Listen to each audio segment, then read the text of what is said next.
Section 1. You will hear a woman telephoning for information about a festival. First, you have some time to look at questions 1 to 7.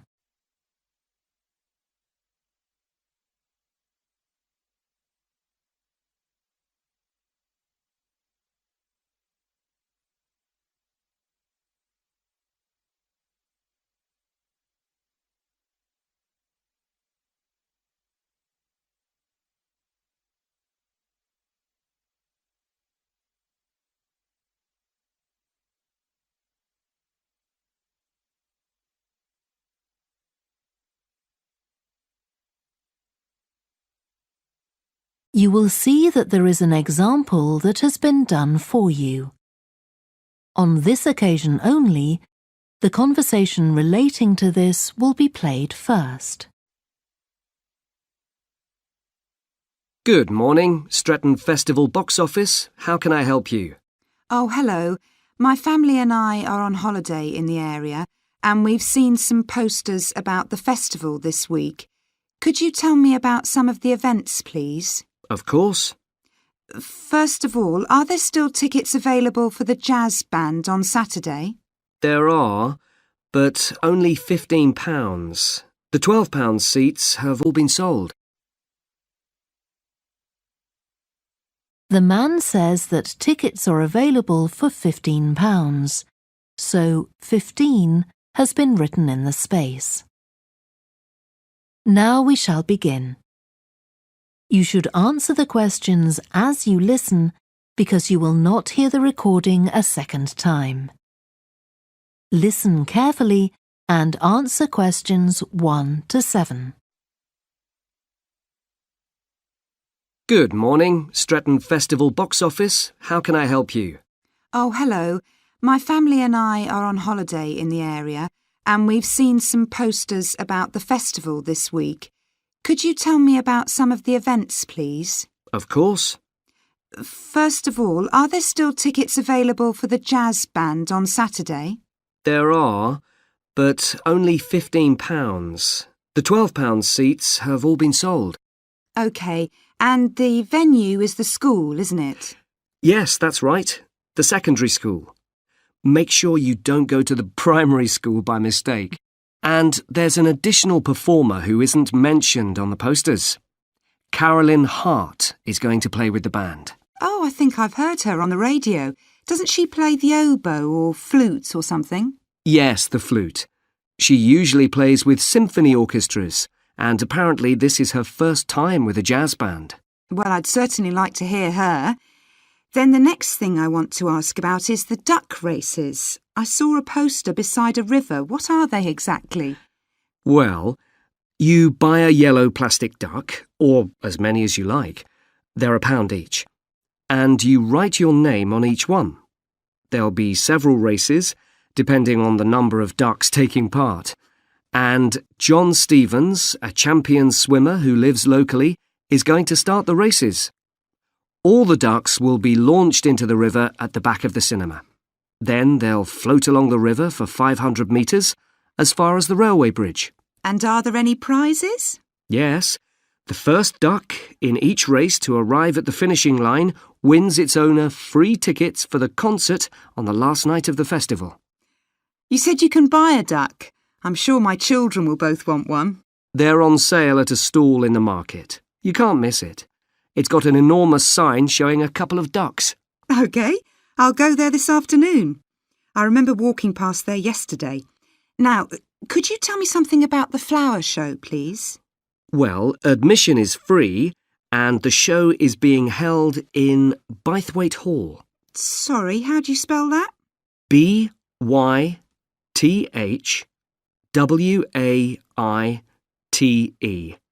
Bythwaite. Is it easy to find? I'm not very familiar with the town yet. Oh, you won't have any problem. It's right in the centre of Stretton. It's the only old building in the town, so it's easy to recognise. I know it. I presume it's open all day. Yes, but if you'd like to see the prizes being awarded for the best flowers, you'll need to be there at 5 o'clock. The prizes are being given by a famous actor, Kevin Shapless. He lives nearby and gets involved in a lot of community events. Gosh, I've seen him on TV. I'll definitely go to the prize giving. Right. Before you hear the rest of the conversation, you have some time to look at questions 8 to 10.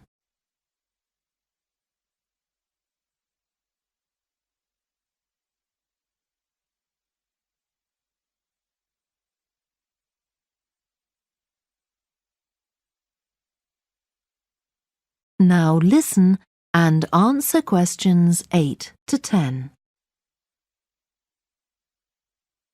I've seen a list of plays that are being performed this week, and I'd like to know which are suitable for my children and which ones my husband and I might go to. How old are your children? 5 and 7. What about The Mystery of Muldoon? That's aimed at 5 to 10-year-olds. So if I take my children, I can expect them to enjoy it more than I do? I think so. If you'd like something for yourself and your husband and leave your children with a babysitter, you might like to see Fire and Flood. It's about events that really happened in Stretton 200 years ago, and children might find it rather frightening. Oh, thanks for the warning. And finally, what about Silly Sailor? That's a comedy, and it's for young and old. In fact, it won an award in the Stretton Drama Festival a couple of months ago.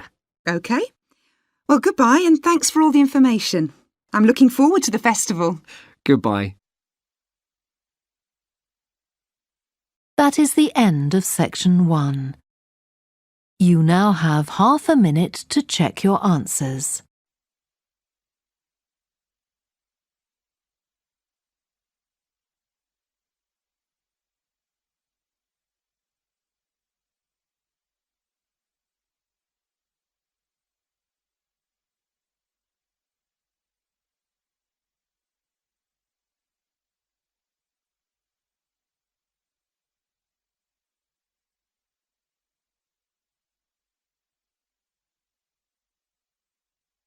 Now turn to section 2. Section 2.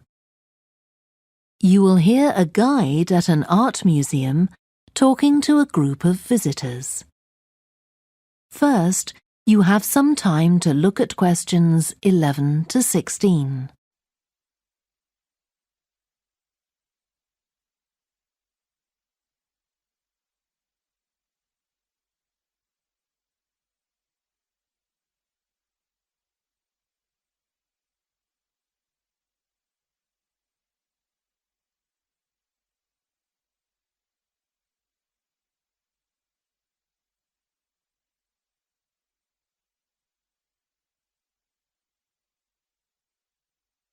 Now listen carefully and answer questions 11 to 16.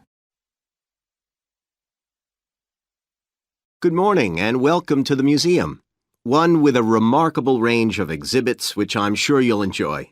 My name's Greg and I'll tell you about the various collections as we go around. But before we go, let me just give you a taste of what we have here. Well, for one thing, we have a fine collection of 20th and 21st century paintings, many by very well-known artists. I'm sure you'll recognize several of the paintings. This is the gallery that attracts the largest number of visitors, so it's best to go in early in the day before the crowds arrive. Then there are the 19th century paintings.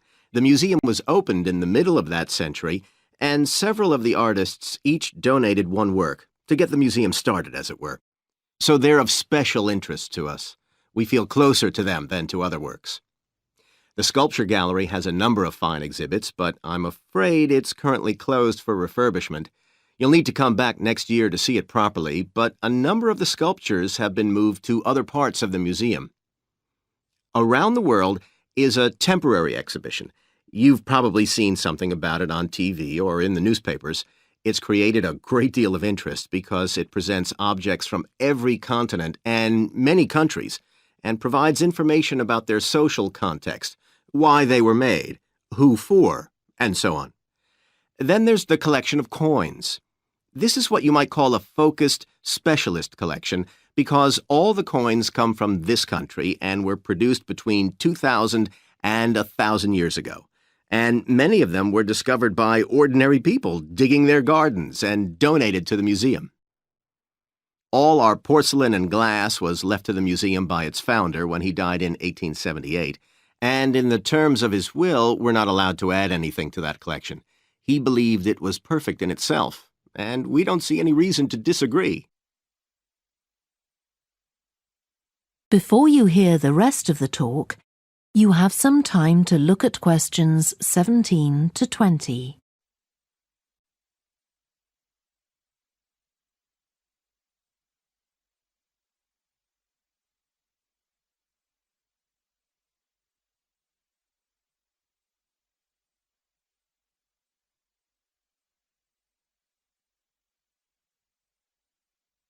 Now listen and answer questions 17 to 20. Okay, that was something about the collections, and now here's some more practical information, in case you need it. Most of the museum facilities are downstairs in the basement, so you go down the stairs here. When you reach the bottom of the stairs, you'll find yourself in a sitting area with comfortable chairs and sofas where you can have a rest before continuing your exploration of the museum. We have a very good restaurant which serves excellent food all day in a relaxing atmosphere. To reach it, when you get to the bottom of the stairs, go straight ahead to the far side of the sitting area, then turn right into the corridor. You'll see the door of the restaurant facing you. If you just want a snack or if you'd like to eat somewhere with facilities for children, we also have a cafe. When you reach the bottom of the stairs, you'll need to go straight ahead, turn right into the corridor, and the cafe is immediately on the right. And talking about children, there are baby-changing facilities downstairs. Cross the sitting area, continue straight ahead along the corridor on the left, and you and your baby will find the facilities on the left-hand side. The cloakroom, where you should leave coats, umbrellas, and any large bags, is on the left-hand side of the sitting area. It's through the last door before you come to the corridor. There are toilets on every floor, but in the basement, they're the first rooms on the left when you get down there. Okay, now if you've got anything to leave in the cloakroom, please do that now, and then we'll start our tour. That is the end of section 2. You now have half a minute to check your answers.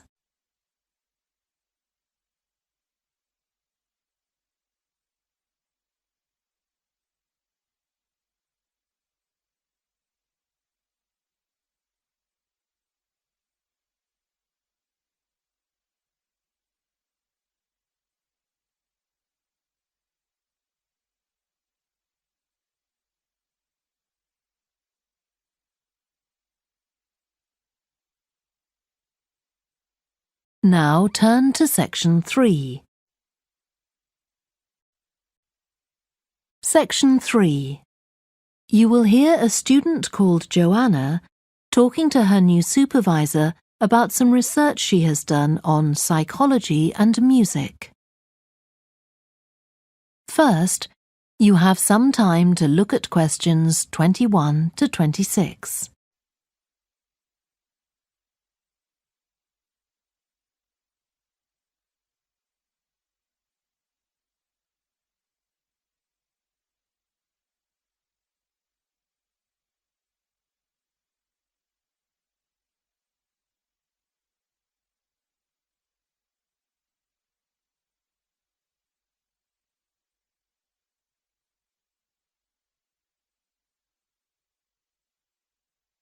Now listen carefully and answer questions 21 to 26. Hi, Joanna. Good to meet you. Now, before we discuss your new research project, I'd like to hear something about the psychology study you did last year for your master's degree. So, how did you choose your subjects for that? Well, I had 6 subjects, all professional musicians and all female. 3 were violinists, and there was also a cello player and a pianist and a flute player. They were all very highly regarded in the music world, and they'd done quite extensive tours in different continents, and quite a few had won prizes and competitions as well. And they were quite young, weren't they? Yes, between 25 and 29. The mean was 27.8. I wasn't specifically looking for artists who'd produced recordings, but this is something that's just taken for granted these days, and they all had. Right. Now, you collected your data through telephone interviews, didn't you? Yes. I realised if I was going to interview leading musicians, it'd only be possible over the phone because they're so busy. I recorded them using a telephone recording adapter. I'd been worried about the quality, but it worked out all right. I managed at least a 30-minute interview with each subject, sometimes longer. Did doing it on the phone make it more stressful? I'd thought it might. It was all quite informal, though, and in fact they seemed very keen to talk. And I don't think using the phone meant I got less rich data. Rather the opposite, in fact. Interesting. And you were looking at how performers dress for concert performances? That's right. My research investigated the way players see their role as a musician and how this is linked to the type of clothing they decide to wear. But that focus didn't emerge immediately. When I started, I was more interested in trying to investigate the impact of what was worn on those listening, and also whether someone like a violinist might adopt a different style of clothing from, say, someone playing the flute or the trumpet. It's interesting that the choice of dress is up to the individual, isn't it? Yes, you'd expect there to be rules about it in orchestras, but that's quite rare. Before you hear the rest of the discussion, you have some time to look at questions 27 to 30.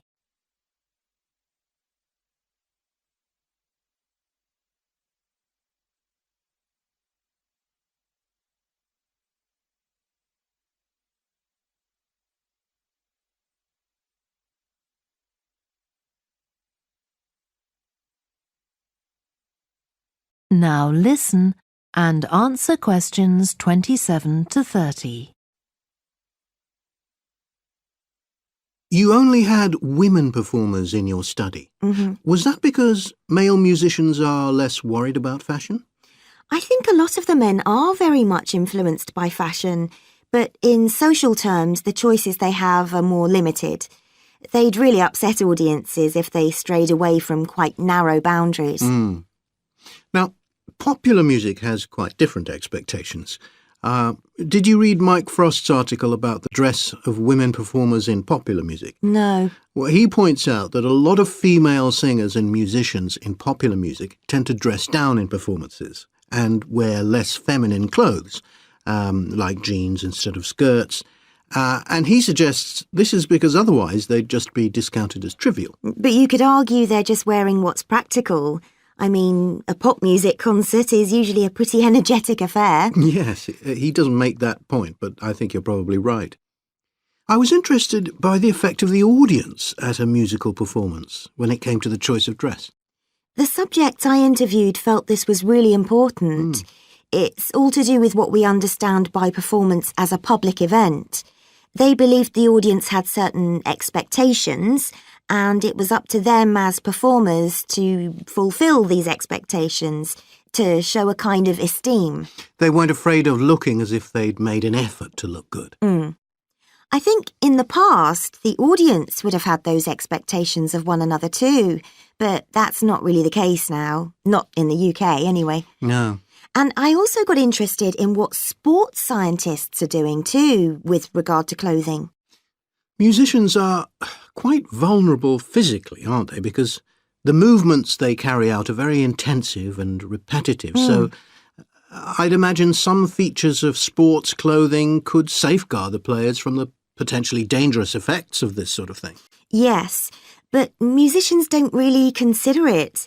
They avoid clothing that obviously restricts their movements, but that's as far as they go. Anyway, coming back to your own research, do you have any idea where you're going from here?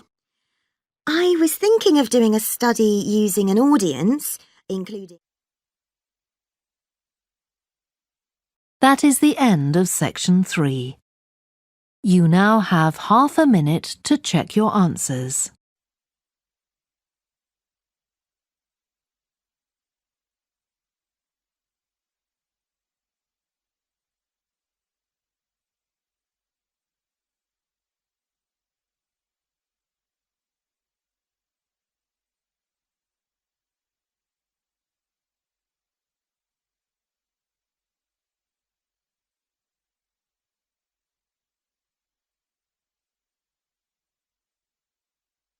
Now turn to section 4.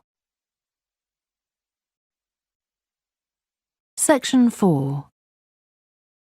You will hear part of a lecture about a way of reducing the amount of carbon dioxide in the atmosphere.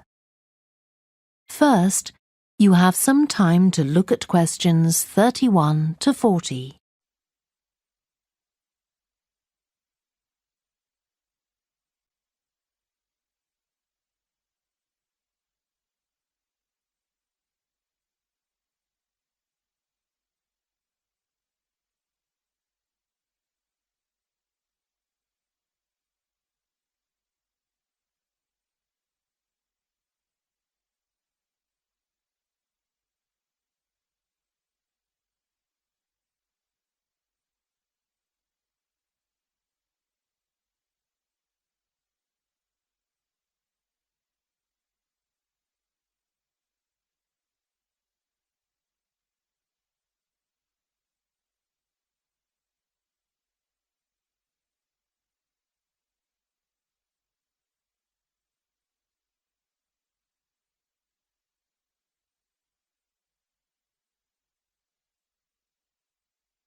Now listen carefully and answer questions 31 to 40. As we saw in the last lecture, a major cause of climate change is the rapid rise in the level of carbon dioxide in the atmosphere over the last century. If we could reduce the amount of CO2, perhaps the rate of climate change could also be slowed down. One potential method involves enhancing the role of the soil that plants grow in with regard to absorbing CO2. Ratan Lal, a soil scientist from Ohio State University in the USA, claims that the world's agricultural soils could potentially absorb 13% of the carbon dioxide in the atmosphere, the equivalent of the amount released in the last 30 years, and research is going on into how this might be achieved. Lal first came to the idea that soil might be valuable in this way, not through an interest in climate change, but rather out of concern for the land itself and the people dependent on it. Carbon-rich soil is dark, crumbly and fertile and retains some water. But erosion can occur if soil is dry, which is a likely effect if it contains inadequate amounts of carbon. Erosion is of course bad for people trying to grow crops or breed animals on that terrain. In the 1970s and 80s, Lal was studying soils in Africa so devoid of organic matter that the ground had become extremely hard, like cement. There he met a pioneer in the study of global warming who suggested that carbon from the soil had moved into the atmosphere. This is now looking increasingly likely. Let me explain. For millions of years, carbon dioxide levels in the atmosphere have been regulated, in part, by a natural partnership between plants and microbes, tiny organisms in the soil. Plants absorb CO2 from the air and transform it into sugars and other carbon-based substances. While a proportion of these carbon products remain in the plant, some transfer from the roots to fungi and soil microbes, which store the carbon in the soil. The invention of agriculture some 10,000 years ago disrupted these ancient soil building processes and led to the loss of carbon from the soil. When humans started draining the natural topsoil and ploughing it up for planting, they exposed the buried carbon to oxygen. This created carbon dioxide and released it into the air. And in some places, grazing by domesticated animals has removed all vegetation, releasing carbon into the air. Tons of carbon have been stripped from the world's soils, where it's needed, and pumped into the atmosphere. So, what can be done? Researchers are now coming up with evidence that even modest changes to farming can significantly help to reduce the amount of carbon in the atmosphere. Some growers have already started using an approach known as regenerative agriculture. This aims to boost the fertility of soil and keep it moist through established practices. These include keeping fields planted all year round and increasing the variety of plants being grown. Strategies like these can significantly increase the amount of carbon stored in the soil, so agricultural researchers are now building a case for their use in combating climate change.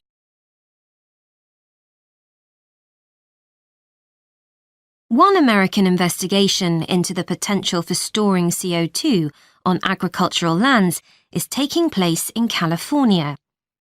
Soil scientist Wendy Silver of the University of California, Berkeley, is conducting a first-of-its-kind study on a large cattle farm in the state.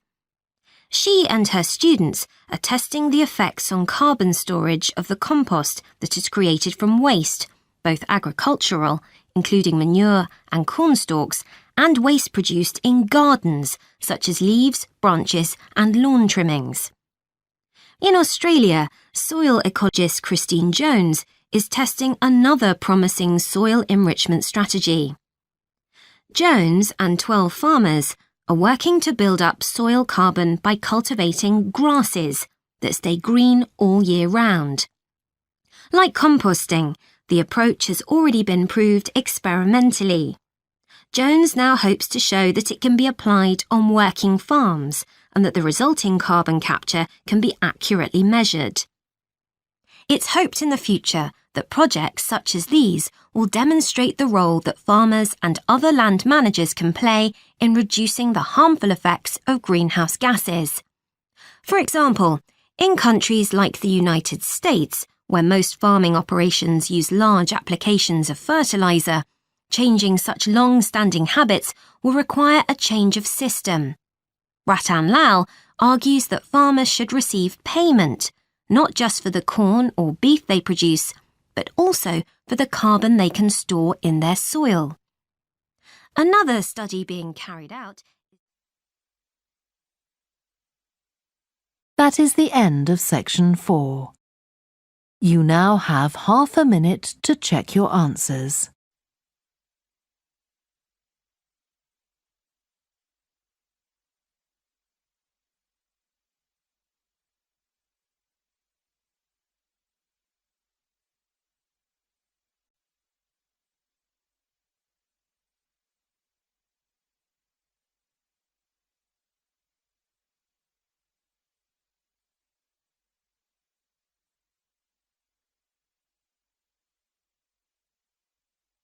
That is the end of the listening test.